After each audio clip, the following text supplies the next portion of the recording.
Hello everyone, welcome to the class. आज की class में अपने करने वाले हैं कुछ क्विज को सॉल्व। और जो क्विज है वो है प्रपोजिशंस के ऊपर। प्रीवियस ईयर एग्जाम्स में स्पेशली राजस्थान गवर्नमेंट के अंदर में, जैसे आरपीएससी और एसएमएसएसबी के डिफरेंट एग्जाम्स में, राजस्थान हाई कोर्ट के एग्जाम्स में जो भी क्वेश्चंस आए हैं उनको मैंने सोचा है कि सर्टेन कैटेगरीज में असेंबल करके आपके सामने पेश किया जाए। इससे दो फायदे होते हैं। मेरा मानना है कि क्विज या क्वेश्चंस जो हैं प्रीवियस ईयर वो सॉल्व करने से आपको नो डाउट एक अच्छी प्रैक्टिस मिलती है। साथ ही आप जब अपना मटेरियल दोबारा पढ़ते हैं या कोई भी मटेरियल जिसको आप रेफर करते हैं, आपको उसको असेस करने में भी काफ़ी हेल्प मिलती है। और बिसाइड्स जब आप एक बार क्वेश्चन सॉल्व कर लेते हैं तो आपका जो फोकस है वो उस टॉपिक पे कहीं बेहतर होता है, बजाय आप बिना क्विज सॉल्व करे उस टॉपिक को करते हैं। तो देखिए, चलिए without wasting any more time we shall begin. But there is one thing to note before we really start, that is कि इन क्वेश्चंस को आप डायरेक्टली आंसर्स पे न जाइएगा। मैं आपको आंसर विद एक्सप्लेनेशन दूंगा, ठीक है, लेकिन आपको जो है सीधा आंसर्स पे जंप नहीं करना है। Because if you do that, what's really gonna come down two is that you will end up not putting your brain to it. I want you to put your brain so that आप खुद जो है exam में answer को draw कर सकें। ऐसा नहीं होना चाहिए कि आप सिर्फ डिपेंडेंट रह जाएं, है ना। तो चलो शुरू करते हैं। The first one is he jumped. Well, there are four option: into, to, within, on. इन चारों में से कौन सा सही आंसर होगा? Well, I hope you guessed it right. The answer would be A, into. देखिए, जब भी कोई 3D स्ट्रक्चर होती है या ऐसी कोई संरचना जो तीन तरफ से घिरी हुई है, उसके अंदर कोई मूवमेंट होता है, चाहे जंप का मूवमेंट होता है, तो that is called jumping into. Okay. और जब आप इससे ऐसी 3D स्ट्रक्चर से बाहर निकलते हैं तो you're coming out of it, you're jumping out of it, you moving out of it. कोई भी हो, आपको दोनों प्रपोजिशंस को ध्यान रखना है। ये दोनों सिचुएशंस यहाँ क्रिएट होती है। क्वेश्चन नंबर 2 जो है, आप देखिए, it has been raining morning. Okay, तो देखो, मॉर्निंग एक टाइम है, तो आपको डेफिनेटली क्या है, एक टाइम से रिलेटेड कोई प्रपोजिशन लगाना पड़ेगा। एंड अभी जो यहाँ चारों हैं वो सारे के सारे क्या है, टाइम से रिलेटेड ही प्रपोजिशंस हैं। पर यस, गौर करने की बात है, फ्रॉम मॉर्निंग बिल्कुल भी नहीं हो सकता है। परफेक्ट कंटिन्यूस जो टेंस है उसके अंदर या तो सिंस आता है या फोर आता है, ठीक है। आपको इन दोनों में से एक को चूज करना है। अब हमने पढ़ा हुआ है कि भाई जो सिंस है वो पॉइंट ऑफ टाइम के लिए आता है और फोर जो है वो पीरियड ऑफ टाइम के लिए आता है। तो मॉर्निंग क्या है? As such morning is a point, एक पॉइंट है, तो आंसर वुड बी सिंस। उसके बाद आता है अगला question: the train leaves exactly 6 in the evening. देखो, घड़ी का जो समय होता है ना, पूरा पूरा समय बताना, अगर एग्जैक्टली वर्ड से आपको थोड़ा गेस लगाना पड़ेगा कि ये जो है आंसर के अंदर आपको घड़ी जब भी फिक्स टाइम बताती है तो आप कौन सा प्रीपोजिशन यूज लेते हैं। तो उसके लिए जो प्रीपोजिशन होता है वो एट होता है, ठीक है। If you want to tell time by clock, you got use preposition at. आपको एट को ही यूज करना पड़ेगा। ये स्ट्रेट फॉरवर्ड क्वेश्चन है। देखो, पहले जो ये अपनी क्विज फर्स्ट है, ये एलिमेंट्री लेवल के क्वेश्चन है। मैं आपको इजी से डिफिकल्ट टाइप के क्वेश्चंस की ओर लेके जाऊंगा, और ये वो क्वेश्चंस है जो कि इंपॉर्टेंट हैं। आप इनको कतई ये मत सोचिएगा ये इजी है तो ये इंपॉर्टेंट नहीं है। ये एग्जाम्स में पूछे गए हैं, ठीक है। मैंने एग्जाम्स को नेम नहीं किया है, but they have been asked rather in high court exams, RPSC exams and RSMSSB exams. I've just picked them up and put them together for you to have a better understanding कि ऐसे easy questions भी आते हैं, आप इनको तो कतई नहीं छोड़ के जाइए। उसके बाद देखिए, the burglar got in window। Okay, आप यहाँ देखिए, बर्गलर होता है लुटेरा, डकैत जो भी है, वो अंदर आया किसके किसके जरिए? विंडो के जरिए। हमने प्रेपोजिशंस पढ़ते वक्त उन वीडियोस के अंदर देखा था कि जब भी हम कोई मूवमेंट कर रहे हैं किसी मीडियम के through, when ever there is a medium involve, तो जो प्रेपोजिशन आता है वो क्या आता है? थ्रू आता है, ठीक है। तो ध्यान रखिएगा, जब भी कोई एक जरिए से, माध्यम से होकर कोई चीज़ गुजरती है, उस वक्त हमने ये भी देखा था, जैसे कोई टनल है, कोई पाइप है, उससे भी कोई चीज़ गुजर रही है तो उसके लिए भी प्रेपोजिशन थ्रू का ही यूज़ होता है। कोई मिरर है, कोई ग्लास है, उसमें से भी लाइट होकर गुजरती है तो भी वो क्या है? Light is passing through the glass. उसके बाद आइए, the railway line runs the river and the road.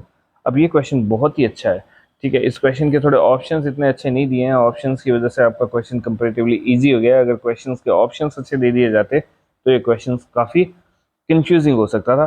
But nevertheless, गौर करने की चीज़ है कि भी रेलवे लाइंस जो है वो चलती है क्या? सड़क और रोड के कहीं बीच में, है ना। तो बीच के लिए अपने अमंग और बिटवीन दोनों को यूज लेते हैं, क्योंकि दो है तो preferable preposition would be between here. Beside क्यों नहीं आएगा, क्योंकि दो के बिसाइड का कोई ऑप्शन हो ही नहीं सकता है, ठीक है। थ्रू भी नहीं आएगा। एक जो है वो कंफ्यूजन क्रिएट कर सकता था, वो अलोंग अगर दे दिया जाता, है ना, तो ज़रूर आपको थोड़ा बहुत कंफ्यूजन क्रिएट होने की संभावना थी। लेकिन फिर भी देखो, एक गौर करने की चीज़ है कि आपको अगर कहीं भी देखने हो, अगर एंड आ जाए ना, एंड कनेक्टिव का यूज़ ले लिया जाए, तो आपको most certainly 100% certainly preposition between का यूज़ करना ही करना है। एंड और बिटवीन का जो कॉम्बिनेशन है वो इनसेपरेबल है। क्वेश्चन नंबर 6 में है, आई पोर्ड द मिल्क, जो है सॉसपैन, सॉसपैन के अंदर आपने मिल्क को क्या है, पोर किया है, डाला है। तो अगेन एक मूवमेंट है ना, प्रपोजिशन ऑफ मोशन है। और इसमें जो मोशन हो रहा है वो एक ऐसी स्ट्रक्चर से हो रहा है जो क्या है, तीन तरफ से घिरी हुई है, कम से कम तीन तरफ से घिरी हुई है। जैसे कि एक सॉसपैन है, चाहे ग्लास है, चाहे कुछ भी है। तो जैसा कि वो स्विमिंग पूल वाला केस था, वो का वो केस यहाँ पे होगा। The answer would B into. Do not use inside, do not use in, you gotta use into because there is motion। यहाँ पे मोशन इन्वॉल्व है, तो आप इन, इनसाइड, डाउन ऐसा कुछ भी यूज़ नहीं करेंगे, आप प्रपोजिशन इनटू यूज़ करेंगे। बहुत ही अच्छा क्वेश्चन है, थोड़ा अच्छे से ध्यान दीजिएगा। उसके बाद जो अगला क्वेश्चन है वो है, they plan to meet 2 and 3 in the afternoon.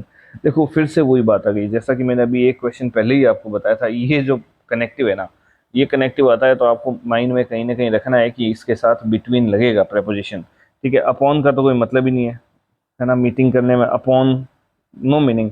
By could be there but it's cancelled, it's nullified because there is this connective and, और आफ्टर भी नहीं होगा। ये भी ऑप्शन नहीं, ये भी ऑप्शन, ये भी नहीं। आंसर जो हो जाएगा वो क्या हो जाएगा, बिटवीन हो जाएगा। ओके, अगला जो क्वेश्चन है वो क्या है, as expected the meeting was over 5 o'clock। ये और भी अच्छा क्वेश्चन है, ठीक है। लेवल जो है अपने जैसे जैसे क्वेश्चंस फर्दर वीडियोस में भी डिस्कस करते जाएंगे इस टॉपिक पे और किसी भी अदर टॉपिक पे, तो टारगेट ये रहेगा कि शुरू में इजी और धीरे धीरे अपने क्या जो क्वेश्चंस की जो डिफिकल्टी है उसको इंक्रीज करते जाएंगे। तो ये जो क्वेश्चन है इसके अंदर गौर करने की चीज़ है कि आपको क्या है, 5 o'clock टाइम दे दिया है, फिक्स टाइम, घड़ी का फिक्स टाइम आता है। अभी अपन ने देखा था कि क्या आता है, प्रपोजिशन एट आता है। बट गुड न्यूज़ इज़ कि इसने इस तरह की कोई कन्फ्यूजन क्रिएट करने की कोशिश नहीं की है। ऑन नहीं होगा, ऑन टू बिल्कुल भी नहीं होगा, है ना। ऑन 5 o'clock संभव ही नहीं है। ऑन टू नो प्रीपोजिशन की भी कोई स्थिति नहीं है। जो प्रपोजिशन होगा वो यहाँ क्या आएगा, बाई। यहाँ ये कहना चाहता है कि जो मीटिंग है वो 5 बजे से पहले ही क्या है, खत्म हो गई है ना। 5 बजे नहीं हुई है, अगर 5 बजे होती तो एट होता। ऐसा कोई इंडिकेशन नहीं दे रखा है। अगर आपको एग्जैक्ट लिख के देता ये, इनफैक्ट ये सभी बातें तब खत्म हो जाती है जब चारों ऑप्शन में एट दिखाई नहीं देता है। अगर यहाँ एट होता तो it would be definitely at, ठीक है। उसके बाद 9th क्वेश्चन जो है वो फिर से देखो, आप देखो ये चीज़ कितनी ईजी है लेकिन बहुत सारे एग्जाम्स में आ रही है। प्रपोजिशन ऑफ मोशन का क्वेश्चन है। द कैट जंप्ड, जंप आ गया ना, मोशन करना है। द चेयर, ठीक है। अब चेयर के ऊपर करेगी, इनटू जैसा तो कुछ होगा नहीं यहाँ, क्योंकि 3D स्ट्रक्चर है नहीं। चेयर जो है वो 2D स्ट्रक्चर है। एंड देन इसमें चारों ऑप्शंस में जो है आपको, ये तो प्रपोजिशन जैसा है ही नहीं, ये लगेगा नहीं, ये लगेगा नहीं। The answer would be here O double F जो होता है ना, तो जंप ऑफ समथिंग इज, जैसे कोई व्यक्ति यहाँ से कोई भी सरफेस से कूदता है तो जंपिंग ऑफ है। Jump of the train, jump of the bus, jump of the bridge, किसी भी एक सरफेस से कूद जाना, है ना, वो क्या है, O double F, off use लिया जाएगा। बहुत ही इंपॉर्टेंट क्वेश्चन है, अच्छे से गौर करिएगा। नहीं समझ में आएगा तो दोबारा देखिए, और कुछ प्रीवियस जो वीडियोस जिनके अंदर मैंने बता रखा है वो भी देख सकते हैं। और more over you can even right in the comment box below, I'll be able to answer you ASAP. Anyways, question number 10.